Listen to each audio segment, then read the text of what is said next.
মাত্র 3 পিস গরুর মাংস দিয়ে এই রেসিপিটি করে আলহামদুলিল্লাহ তৃপ্তি করে পরিবারের সবাই মিলে ভাত খেলাম। আরও খানিকটা রেখে দিলাম যেন অন্য আরও একদিন খেতে পারি। ভাবা যায় মাত্র 3 পিস গরুর মাংস দিয়ে এত সাশ্রয়ী একটা রেসিপি। আজকের রেসিপির জন্য চুলায় একটা প্যানে আধা কাপ পরিমাণ রান্নার তেল দিয়ে তেলটা গরম হয়ে গেলে দিয়ে দেবো হচ্ছে 3 পিস পরিমাণ গরুর মাংস। মাংসটা কিন্তু রেগুলার কাট করা ছিল, খুব বেশি বড়ও না খুব বেশি ছোটও না। তো এখন এর মধ্যে দিয়ে দেবো 5-6টা শুকনো মরিচ। আর শুকনো মরিচটা লাল লাল করে ভেজে নিতে হবে, যেন শুকনো মরিচের ভিতরের বিচিটা পর্যন্ত লাল হয়ে যায়, মানে সুন্দর করে ভাজা হয়ে যায়। তো এই তো শুকনো মরিচ ভাজা হয়ে গেছে। আর চুলার আঁচ মিডিয়াম রেখে আমি কিন্তু মাংসগুলো খুব ভালোভাবে ভেজে নেব, মানে উপরটা একেবারে ক্রিস্পি হয়ে যাবে আর ভিতরটা থাকবে নরম, মানে সুসিদ্ধ হয়ে যাবে। চুলার আঁচ মিডিয়াম লো করে দিয়ে বেশ খানিকটা সময় রান্না করে নিয়েছি। এবার এর মধ্যে দিয়ে দেবো প্রায় 1 কাপ পরিমাণ পেঁয়াজ কুচি আর দিয়ে দেবো 1/4 কাপ পরিমাণ রসুন কুচি দিয়ে বেশ ভালোভাবে একেবারে লাল লাল করে ব্রেস্তা করে তুলে নেব। তো দেখতে পাচ্ছেন আমার কিন্তু পেঁয়াজটা খুব সুন্দর করে ভেজে নেওয়া হয়ে গেছে।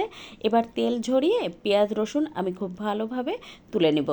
আর পেঁয়াজে যখন রং চলে আসবে তখনই কিন্তু চুলাটা বন্ধ করে দিয়ে তারপর তুলে নেবেন, তা না হলে কিন্তু পেঁয়াজ রসুনটা পুড়ে যেয়ে কালো হয়ে যাবে। তো এখন একটা ব্লেন্ডার জার নিয়েছি, এবার এর মধ্যে ওই যে ভেজে রাখা মাংসটা দিয়ে দেবো আর দিয়ে দেবো 5টা শুকনো মরিচ।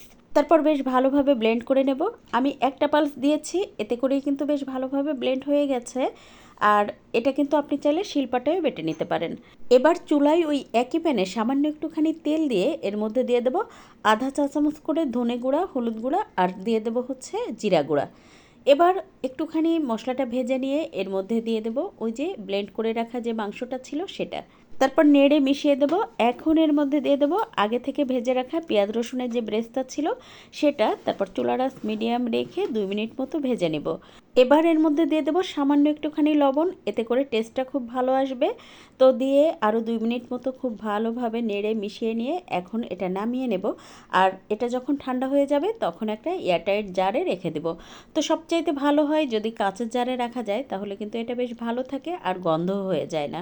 আর এটা কিন্তু অবশ্যই পুরোপুরি ঠান্ডা করে নিতে হবে, তা না হলে কিন্তু এটা নষ্ট হয়ে যেতে পারে। ভিডিও ভালো লাগলে প্লিজ একটু শেয়ার করে দেবেন, এতে করে আপনার যখন দরকার হবে তখন টুক করে একটু দেখে নিতে পারবেন। এবার এটা ভর্তা করে নেব। আর নিশ্চয়ই বুঝতে পারছেন আমি আজকে কিন্তু গরুর মাংসের বালাচাও তৈরি করে নিয়েছি। আর এটা কিন্তু আমি আমার মতো করে তৈরি করে নিয়েছি, যেটা আমার কাছে খেতে বেশি ভালো লাগে ঠিক সেভাবেই আমি তৈরি করেছি। তো এখন ভর্তার জন্য দিয়ে দিলাম কাঁচা মরিচ, কাঁচা পেঁয়াজ, শুকনো মরিচ, ধনেপাতা আর স্বাদমতো লবণ, সেই সাথে সরিষার তেল দিয়ে খুব ভালোভাবে মেখে নিয়েছি। আর তারপরে এর মধ্যে ওই যে আগে থেকে রেডি করে রাখা বালাচাও দিয়ে আরও একটুখানি মেখে নিব। আর এটা কিন্তু গরম ধোয়া ওঠা ভাতের সাথে খেতে অসাধারণ লাগে। আর কোনো কিছু দরকারই হয় না, শুধুমাত্র যদি এই গরুর মাংসের বালাচাওটা থাকে। আজ এ পর্যন্ত, কাল আবার নতুন কোনো ভিডিও নিয়ে দেখা হবে ইনশাল্লাহ। সে পর্যন্ত সবাই ভালো থাকবেন, সুস্থ থাকবেন। আল্লাহ হাফেজ।